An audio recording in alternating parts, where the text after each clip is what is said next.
Hello and welcome to Advent Broadcast Network News segment this week. We will highlight a number of stories from around the world, including how ADRA Philippines is organizing relief operations for families displaced by volcanic unrest, the UK and Iran summoning their diplomats after the tanker attack, and many more. Stay tuned to the end. Remember to like the video, leave your comments, and also share. I am Jen Wena for Advent Broadcast Network.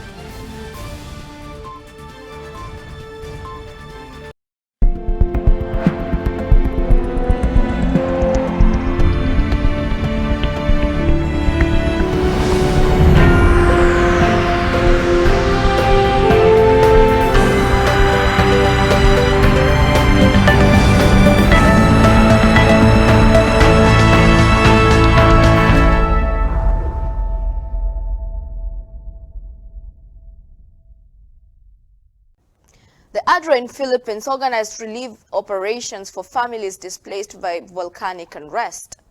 In the past 3 weeks, the Taal volcano network recorded over 800 volcanic earthquakes in the Philippines, including volcanic tremor events, low-frequency volcanic earthquakes, and low-level background tremors.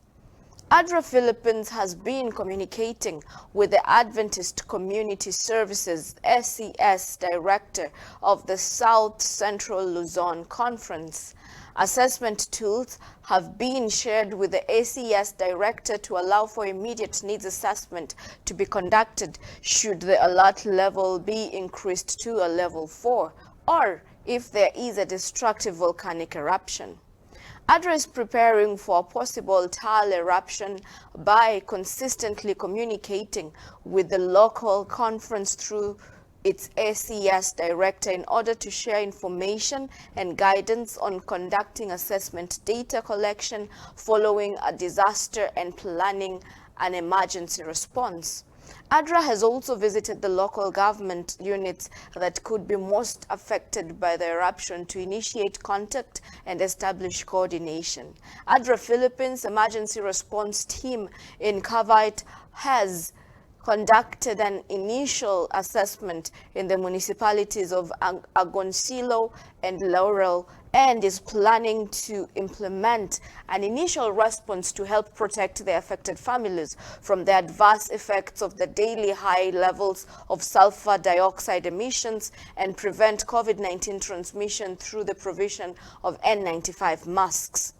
After successfully organizing assessments in affected communities situated near the Taal volcano, the Adventist Development and Relief Agency, ADRA, initiated the distribution of relief goods to help 600 families in the municipalities of Agoncillo and Laurel in Batangas.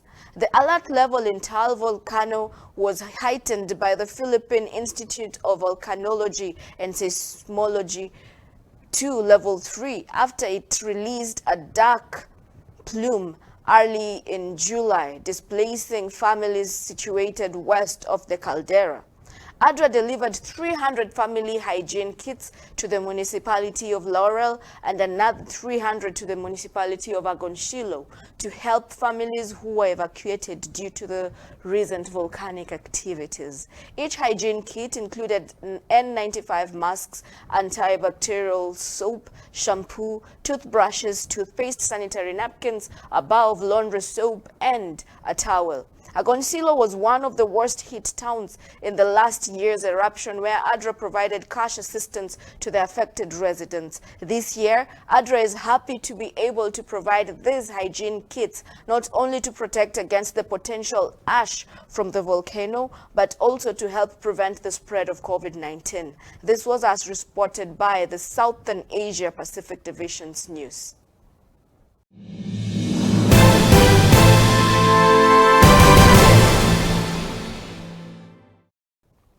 Samoan women hand out care packages across the Greater Sydney.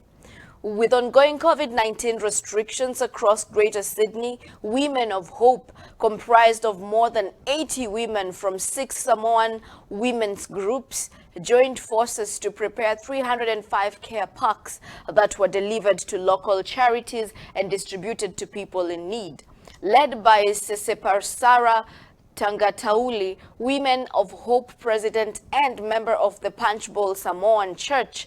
The parks were filled with essential items including hand sanitizers, personal hygiene equipment, toothbrushes and toothpaste, tissues and other goodies, and then distributed to organizations such as the Street Buffet Sydney, Helping Hearts Sydney and Helping Hands Canley Vale. Tangatauli says that they are from 6 Samoan churches at St. Mary's, Liverpool, Mount Druitt, Sydney Central, Minto and Punch Bowl. They decided to provide some toiletries, bags for the homeless and families in need because they saw a lot of people in need during the COVID and after COVID. The bags were packed before the recent COVID hit. To share the love of God with the recipients, encouraging Bible verses were included in the packs. They were to highlight the reason for the outreach and encourage the recipients. After months of planning, the packs were delivered in the first week of July, just before Sydney's COVID-19 wave intensified. Women of Hope's theme this year is Sisters in Arms for Such a Time. This was as published in the website of the Adventist Record.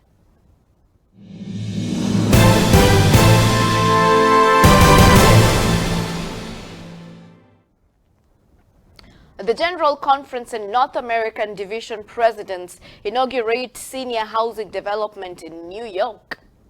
General Conference President Ted Wilson, accompanied by the North American Division NAD President Alex Brandt, led out in the ribbon-cutting ceremony for a new Northeastern Towers Annex, a 158-unit affordable housing complex sponsored by the Northeastern Conference of the Seventh-day Adventist Church on July 21st of 2021. The ribbon-cutting ceremony was hosted by the project's partners, that is the Northeastern Conference of the Seventh-day Adventists, NEC, the Fifth Avenue Committee, FAC, and Mega Development. Pastor Wilson opened the ceremony by noting the importance of creating housing for seniors that creates a sense of stability and community for seniors at all income levels.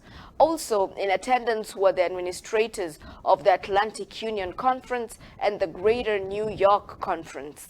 City officials, elected officials, community leaders, and more took part in a ribbon-cutting ceremony for the Northeastern Towers Annex, a 159-unit affordable housing development for seniors, including 56 sets aside for formerly homeless seniors. This new building includes 58 studios, 100 one-bedroom apartments, and 1 two-bedroom superintendent's apartment. The building is 100% affordable for very low-income residents at incomes at or below 50% of area median income. 100% of the rental apartments will be supported by a project-based Section 8 contract, under which tenants pay only 30% of their income in rent. Northeastern Towers Annex provides new amenities and critical affordable housing for seniors in the Rockdale neighborhood of Queens. Northeastern Towers Annex includes several on-site amenities specifically designed for its senior residents, such as a community room, a media room, an exercise and wellness center, a computer room, social service office suite, warming, pantry and storage, laundry and television lounges on nearly every floor, a rooftop terrace and garden, and a personal care service room. This unique project was constructed adjacent to the existing Northeastern Towers Senior Affordable Housing Development, and many amenities at the annex are accessible to residents of both buildings thanks to an enclosed connection between the two.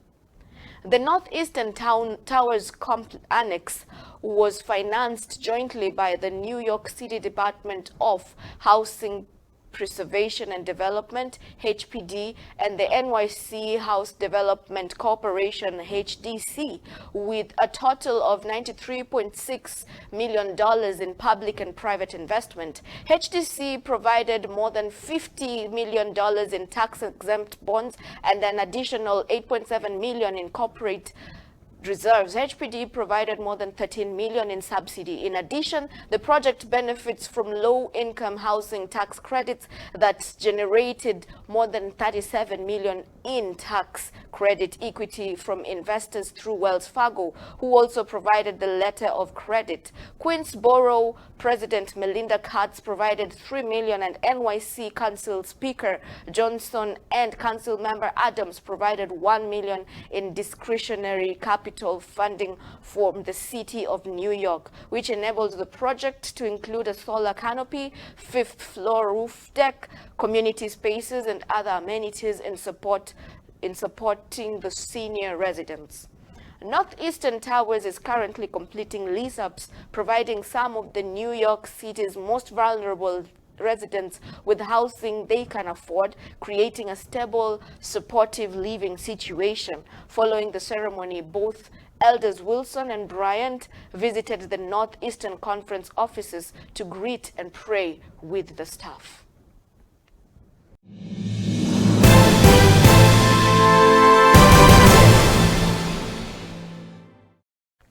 Vacation Bible School program, a powerful witness to the community.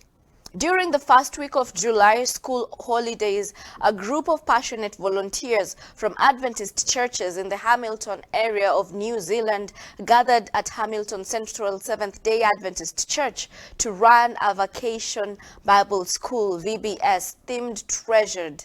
The group of children were a good mixture of churched and non-churched kids from within their community, with some children genuinely hearing about God's love for the very first time.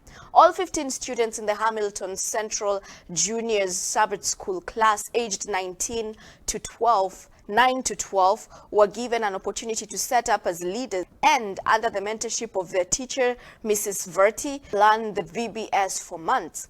They served with great enthusiasm as they learned how to lead other children to Christ. The experience for all who attended, including the volunteers, was empowering, said Mrs. Verti. It was intergenerational service at its best, from the youngest team member being 9 years old to the oldest in their mid-70s. Each day, children were given the opportunity to explore the jungle, with volunteers having decorated the rooms and hallways with ancient ruins, trees, and plants and jungle critters.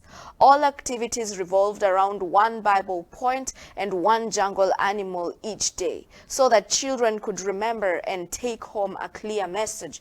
God knows you, God hears you, God comforts you, God forgives you, and God chooses you, respectively. These messages were taken into the homes of families that may have never read the Bible before. Hamilton Central chose to run a VBS as a way to reach kids in the surrounding community, to help them navigate themselves through a broken and uncertain world, and learn that they are loved and valued by the Creator, who is God, where so many are left to feel unworthy or hopeless. This was as reported in the Adventist Review.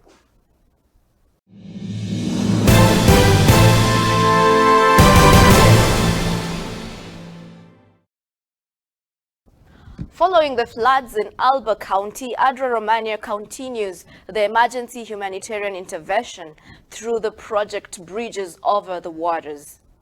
Following the rains of July 2021 in Alba County, Romania, several localities were affected by floods. On the road DN75, which connects Abrud with Campeni, the water entered the houses of many families from the Rosia Montana commune, the Curaturi, Gura Rusei, and Carpinis villages. The electricity supply was also interrupted. Immediately following, 208 people were temporarily accommodated at the cultural center in Rosalia Montana commune. ADRA Romania wholeheartedly joined the cry for help of the victims in Alba County through the project Bridges Over the Waters. Thankfully, there have been no human casualties, but their houses are flooded and people are desperate because their households have been affected by the floods. As is usual in crisis situations, in addition to the pain caused by unexpected disasters, we also see people coming together to help one another. In July, ADRA Romania helped alleviate the existing emergency situation in Campinas village, Alba County, by cleaning yards and ditches, providing food and personal hygiene kits, as well as providing social activities as appropriate to meet external needs and internal traumas. Since 1990, the Adventist Development and Relief Agency, ADRA Romania, has been involved in development projects that benefit the entire population, leading in projects with the motto justice, compassion, and love. ADRA Romania brings joy and hope in the lives of its beneficiaries by promoting a better future, higher values, and also human dignity.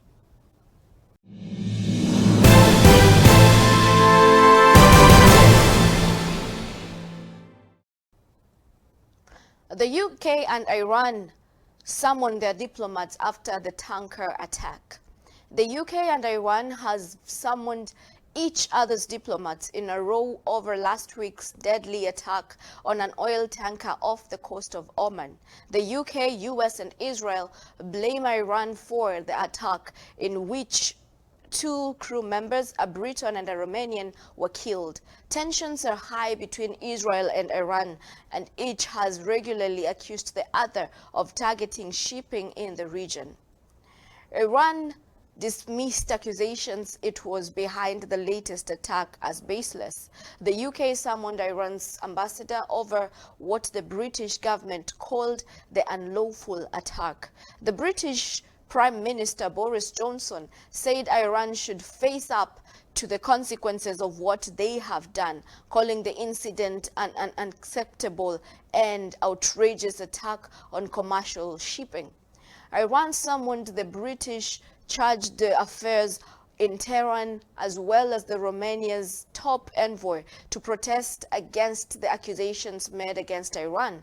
A foreign ministry spokesman said warned that Iran would not hesitate in defending its national interests and would respond to any possible adventurism. He said allegations that Iran was responsible were contradictory, false, and provocative.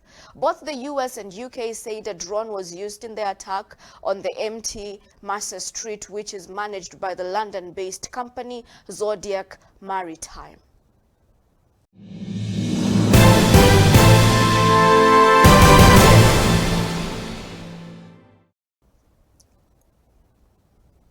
The Mozambique State Fuel Farm denies links to the sea spill. Mozambique's state-owned fuel distributor, Petromoc, has denied links to an oil spill that happened over the weekend at the port of Pemba, off the coast of Cabo Delgado province. The company's board chair, Helder Cambis, said there was little information about the origin of the fuel found at sea. He said that if the company was responsible, the local authorities would have informed them. Mr. Cambisa said investigations were ongoing and to find out the origin and reason for the spillage. It was estimated that their spillage caused the loss of at least 10,000 liters of fuel. The incident attracted large crowds, including women and children, who risked their lives as they filled their jerrycans with fuel. Police were deployed to address the situation.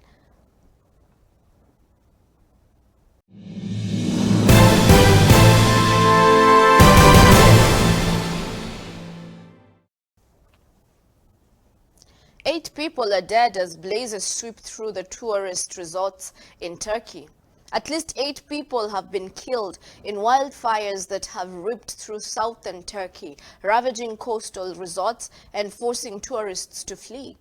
The blazes have been raging for 6 days as Turkey grapples with its worst fire crisis in a decade. The Turkish authorities said more than 130 blazes have been contained as firefighting efforts continued.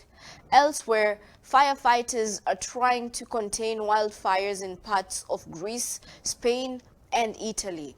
Italy's National Fire Service said it had to deal with more than 1,500 flare-ups across the country. In the eastern city of Pescara, at least 5 people were injured after a fire forced the evacuation of hundreds from beach resorts and homes. In Greece, 5 villages have been evacuated in the Peloponnese region, where temperatures are expected to reach up to 45 degrees Celsius this week. Strong winds and soaring heat waves temperatures across the southern Europe have fueled the destructive fires. Experts say that climate change increases both the frequency and intensity of such blazes. The worst fires have occurred along Turkey's Mediterranean and Aegean coasts, a major tourist region. Over the weekend, dramatic videos showed tourists being evacuated from beach resorts by boat, with Turkish Coast Guard vessels involved in rescue operations. Satellite photos showed vast burnt forests after nearly 100,000 hectares were consumed by flames. Turkish media said firefighters in planes and helicopters resumed their operation in the southwestern towns of Marmaris and Koshiges. Emergency rescue boats were on standby along the Marmaris shoreline to evacuate anyone should the fires spread and the town be cut off. The European Union said it would send water-carrying planes to help douse blazes tearing across the forests in Turkey. Turkish Foreign Minister Mevlut thanked the EU for sending a plane from Croatia and 2 from Spain. The government of Turkish President Recep Tayyip has been criticized for the shortage of firefighting aircraft in the country. Visiting the town of Manavgat over the weekend, said the government would do whatever it takes to help those who have been affected by the blazes.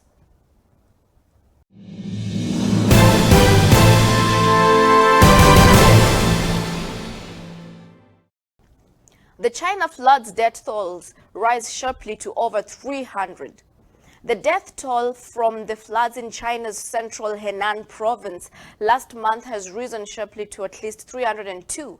About 50 people remain missing after the region was engulfed by severe flooding caused by heavy rainfall. Almost 13 million people were affected and nearly 9,000 homes were damaged. The majority of the deaths were reported in the city of Zhengzhou, where floodwater inundated the city's subway system and vehicles were swept away.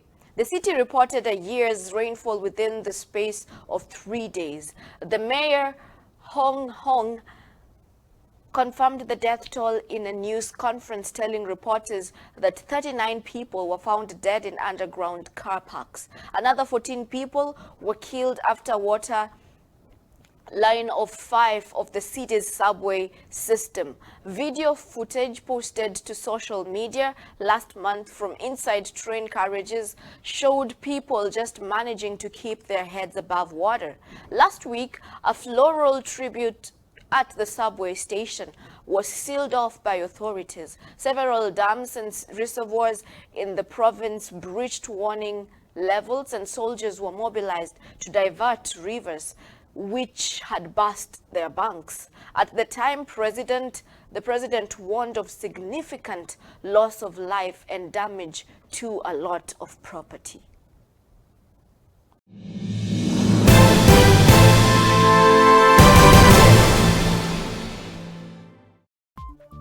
And that brings us to the end of our session today. Thank you so much for tuning in, liking the video, and also sharing it. We at Advent Broadcast Network appreciate all the support that you have been offering so far. And if you would like news from your part of the world to be featured in our segment, reach out to us at info@adventbroadcast.net or find us in our Facebook inbox. I'm looking forward to having you again next week, same place, same time. It has been my pleasure to have you with me today. I have been your host, Jane